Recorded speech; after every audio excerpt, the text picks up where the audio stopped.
ప్రియ సోదరీ సోదరులారా, మన వాక్య భాగం మత్తయి శుభవార్త 17వ అధ్యాయం.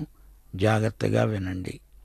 6 దినములైన తరువాత యేసు పేతురును, యాకోబును, అతని సహోదరుడైన యోహానును వెంటబెట్టుకొని ఎత్తైన ఒక కొండ మీదికి ఏకాంతముగా పోయి వారి ఎదుట రూపాంతరము పొందాడు. ఆయన ముఖము సూర్యుని వలె ప్రకాశించింది. ఆయన వస్త్రములు వెలుగు వలె తెల్లనివి అయ్యాయి. ఇదిగో, ఏలియా, మోషే వారికి కనపడి ఆయనతో మాట్లాడుతున్నారు. అప్పుడు పేతురు అన్నాడు, ప్రభువా, మనమిక్కడ ఉండటం మంచిది. నీకిష్టమైతే ఇక్కడ నీకు ఒకటి, మోషేకు ఒకటి, ఏలియాకు ఒకటి 3 పర్ణశాలలు కడతాను. అతడింకా మాట్లాడుతూ ఉండగా ఇదిగో, ప్రకాశమానమైన ఒక మేఘము వారిని కమ్ముకున్నది.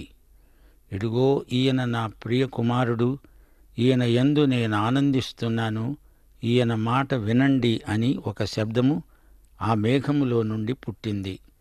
శిష్యులు ఈ మాట విని బోర్లపడి మిక్కిలి భయపడగా యేసు వారి వద్దకు వచ్చి వారిని ముట్టి అన్నాడు, లెండి, భయపడకండి. వారు కన్నులెత్తి చూడగా యేసు తప్ప మరెవరూ వారికి కనబడలేదు. వింటున్నారా? యేసు ప్రభు యొక్క రూపాంతర దర్శనం పేతురు, యాకోబు, యోహానులు చూచారు. మనుష్య కుమారుడు తన రాజ్య సంస్థాపనార్థమై వచ్చినప్పుడు అలాగే ఉంటాడు.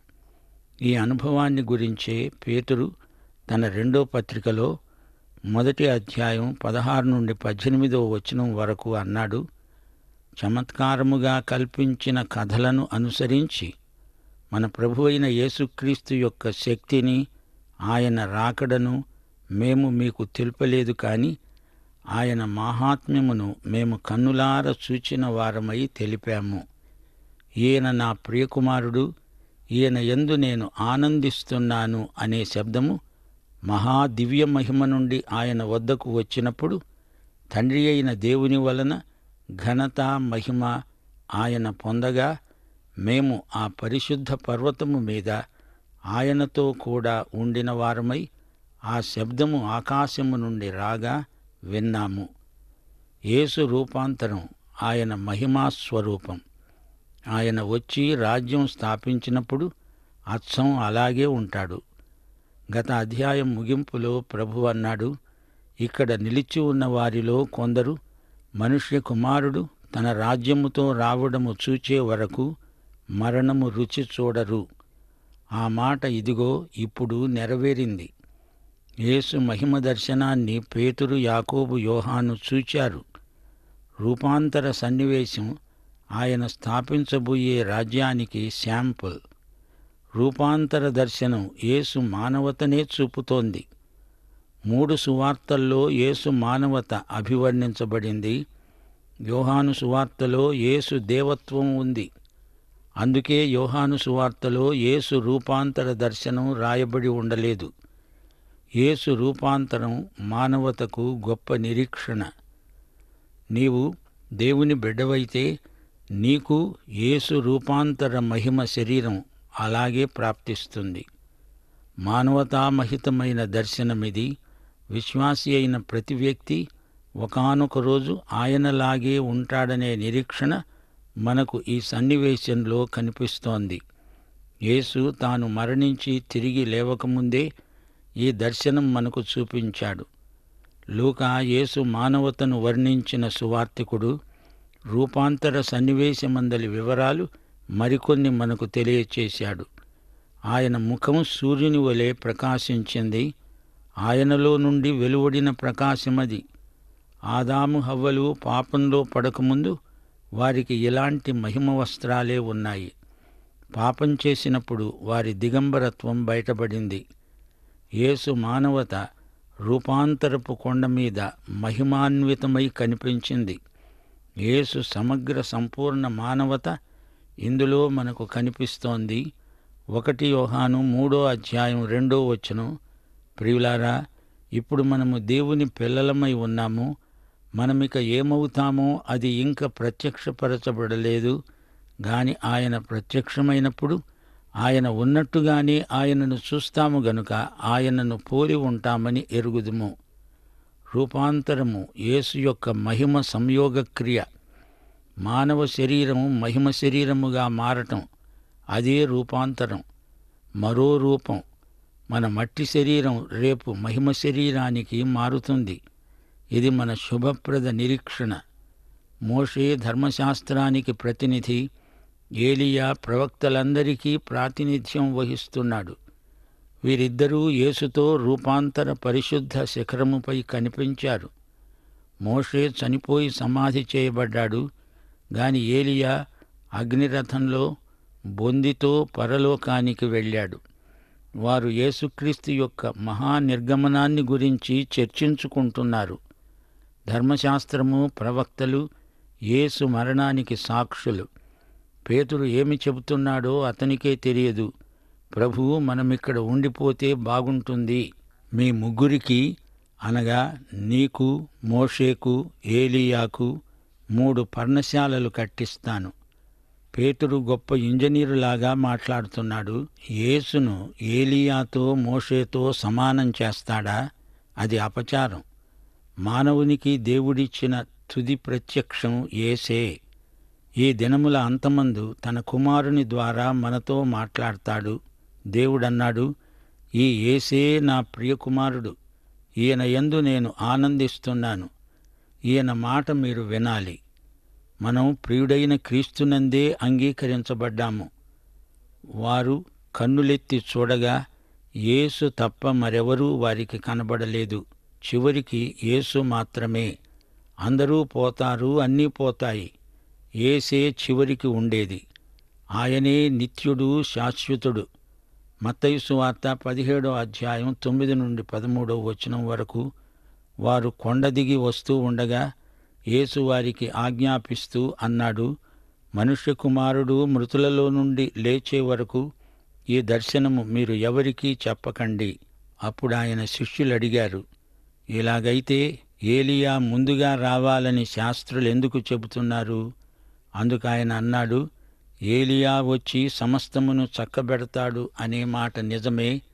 వారు అతణ్ణి ఎరుగక తమకిష్టము వచ్చినట్లు అతని ఎడల చేశారు. మనుష్య కుమారుడు కూడా అలాగే వారి చేత శ్రమలు పొందబోతున్నాడు. అప్పుడాయన బాప్తిస్మమిచ్చే యోహానును గూర్చి తమతో చెప్పాడని శిష్యులు గ్రహించారు. యేసు పునరుత్థానం వరకు ఈ సంగతులు ఎవరికీ చెప్పవద్దు అన్నాడు ప్రభువు.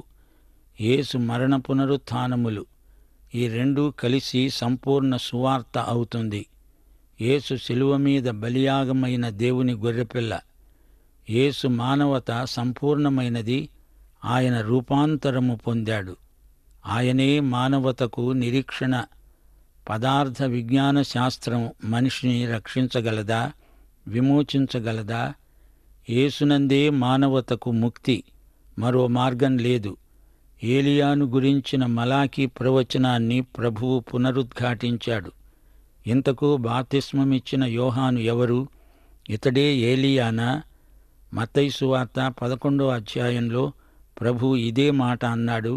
మీరు గ్రహించగలిగితే ఇతడే ఏలియా. ఏమీ లేదు. యేసును తమ రాజుగా వీరు గుర్తిస్తే అప్పుడు ఈ యోహానే ఏలియా అని వారికి బోధపడి ఉండేది. గాని ప్రభువును వారు తిరస్కరించారు. ప్రవచనాలను ధిక్కరించిన వీరికి ఈ మర్మం బోధపడదు. మత్తయి సువార్త 17వ అధ్యాయం 14 నుండి 23వ వచనం వరకు. వారు జనసమూహమునొద్దకు వచ్చినప్పుడు ఒకడు ఆయన వద్దకు వచ్చి ఆయన ఎదుట మోకాళ్ళూని అన్నాడు, ప్రభువా, నా కుమారుణ్ణి కరుణించు. వాడు చాంద్ర రోగి అయి మిక్కిలి బాధపడుతున్నాడు. ఏలాగనగా అగ్నిలో నీళ్లలో తరచుగా పడుతున్నాడు. నీ శిష్యుల వద్దకు వాణ్ణి తీసుకువచ్చాను గాని వారు వాణ్ణి స్వస్థపరచలేకపోయారు. అందుకు యేసు అన్నాడు, విశ్వాసము లేని మూర్ఘతరము వారలారా, మీతో నేనెంతకాలము ఉండేది? ఎంతవరకు మిమ్ములను సహించేది? వాణ్ణి నా వద్దకు తీసుకొని రండి. అంతట యేసు ఆ దయ్యమును గద్దింపగా అది వానిని వదిలిపోయింది. ఆ ఘడియ నుండి ఆ చిన్నవాడు స్వస్థత నొందాడు. తరువాత శిష్యులు ఏకాంతముగా యేసు నొద్దకు వచ్చి అడిగారు, మేమెందుచేత ఆ దయ్యాన్ని వెళ్ళగొట్టలేకపోయాము? అందుకాయన అన్నాడు, మీ అల్ప విశ్వాసము చేతనే. మీకు ఆవగింజంత విశ్వాసము ఉండిన ఎడల ఈ కొండను చూచి ఇక్కడి నుండి అక్కడికి పొమ్మనగానే అది పోతుంది.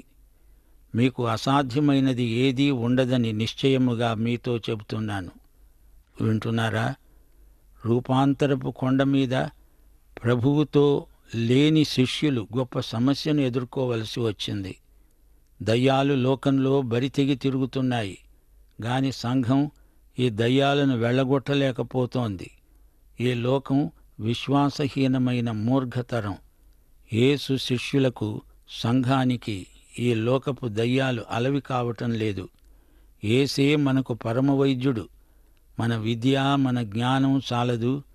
శిష్యులకు ఆవగింజంత కూడా విశ్వాసం లేకపోయింది.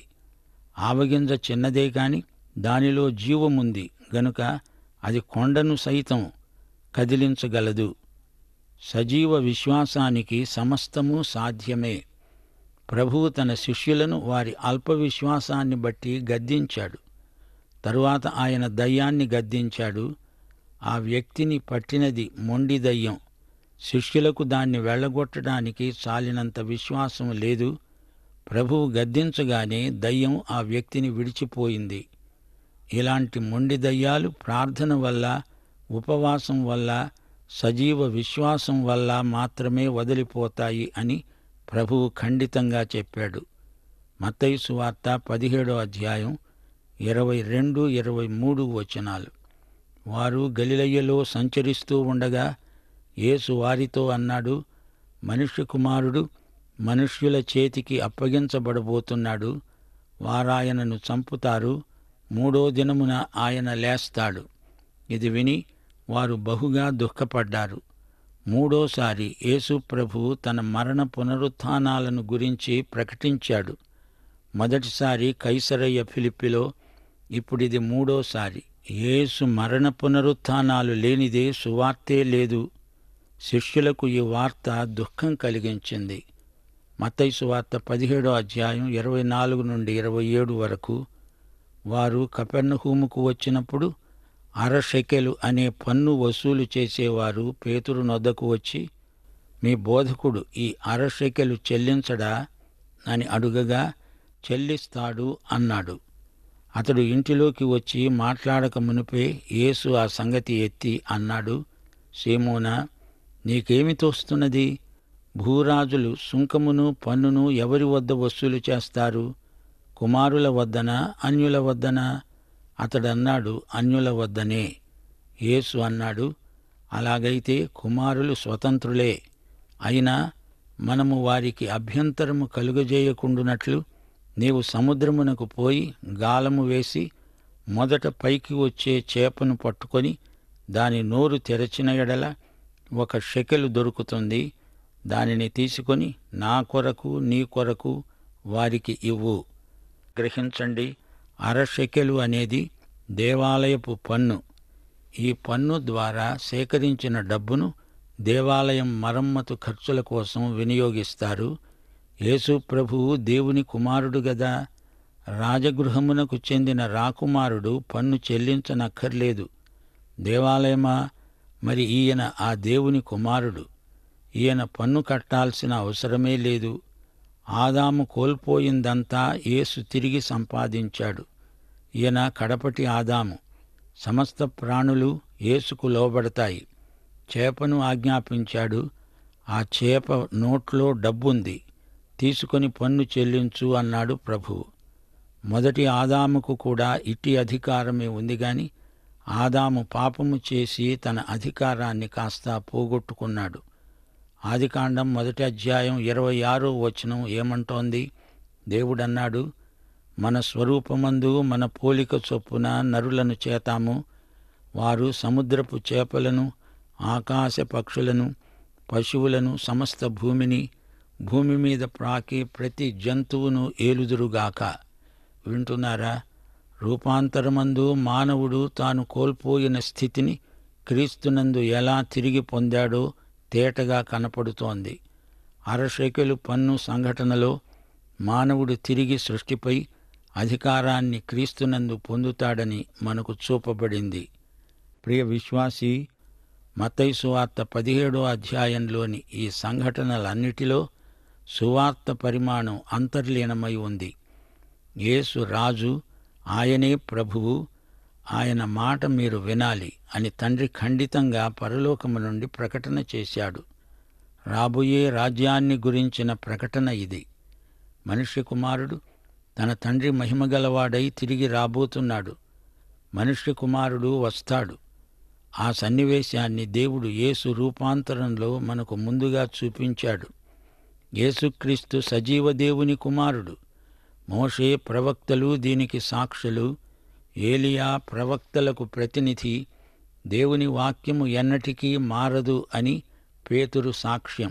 2 పేతురు 1వ అధ్యాయం 21వ వచనం, ప్రవచనము ఎల్లప్పుడూ మనుష్యుని ఇచ్ఛను బట్టి కలగదు, గాని మనుష్యులు పరిశుద్ధాత్మ వలన ప్రేరేపించబడిన వారై దేవుని మూలముగా పలికారు.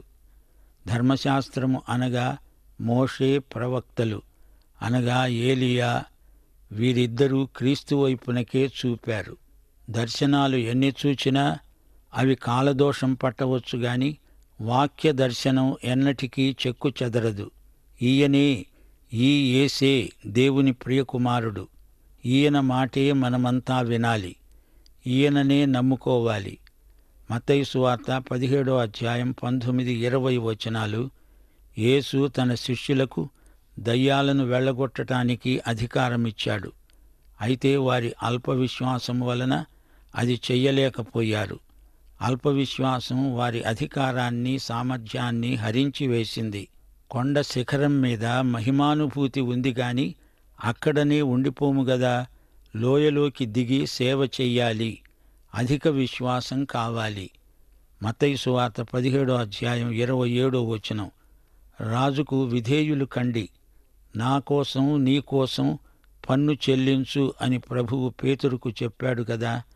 నిర్గమకాండం 30వ అధ్యాయం 11-16వ వచనం వరకు అరతులము అనగా అరశెకెలు యెహోవాకు ప్రతిష్ఠార్పణ. 20 సంవత్సరాలు అంతకు పైబడిన వయస్సు గల పురుషులందరూ ఇది చెల్లించాలి. ధనవంతుడు అరతులము కంటే ఎక్కువ ఇయ్యకూడదు, బీదవాడు తక్కువ ఇవ్వకూడదు. ప్రత్యక్ష గుడారము సేవ నిమిత్తము దానిని వాడాలి. ఇది దేవాలయపు పన్ను విధానం.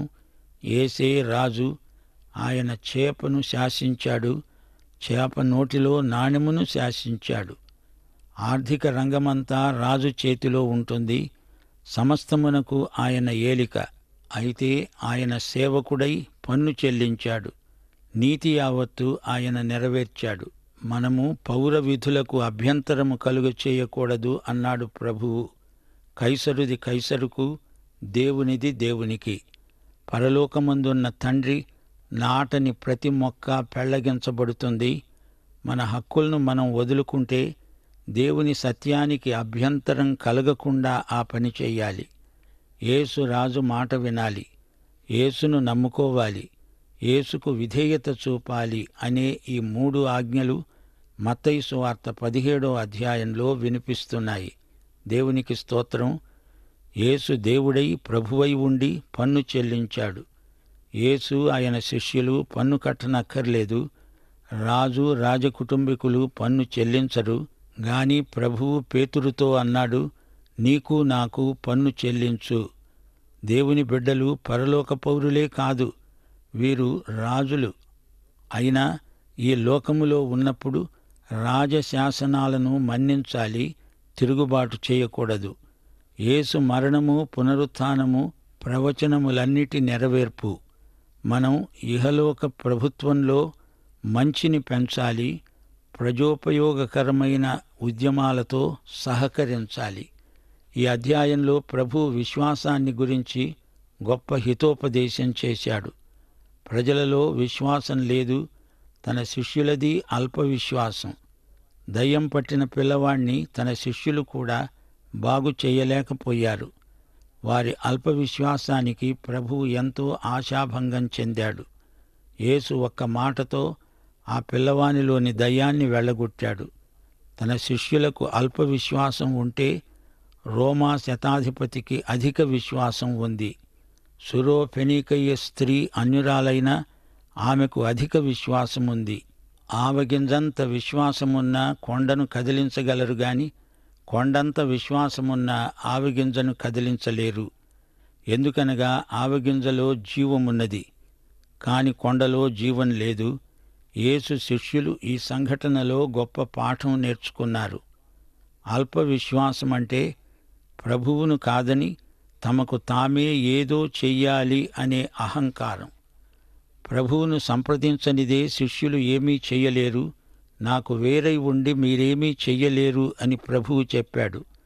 అధిక విశ్వాసమంటే ప్రభువుపై అధికంగా ఆధారపడటమని అర్థం. దేవుని చిత్తము నెరవేర్చడమే మన విజయం. యేసు రాజ్యంలో యేసే రాజు. పేతురు, యాకోబు, యోహాను వ్యక్తులుగా ఇక్కడ ఉన్నారు. వారికి భౌతిక శరీరాలున్నాయి. మోషేలాగా చనిపోయి పాతిపెట్టబడిన వారున్నారు. రక్షించబడి మరణమును రుచి చూడని విశ్వాసులకు ఏలియా ప్రతినిధి. యేసు రాజ్యంలో ఈ లక్షణాలన్నీ ఉంటాయని మనం గ్రహించాలి. యేసు మహిమా స్వరూపి అయి ఆయన రాజ్యంలో పరిపాలన చేస్తాడు. తన రాజ్యంలో ఏమి ఉండబోతోందో ఈ రూపాంతరపు కొండ మీద ప్రభువే వీరికి ముందుగా చూపాడు.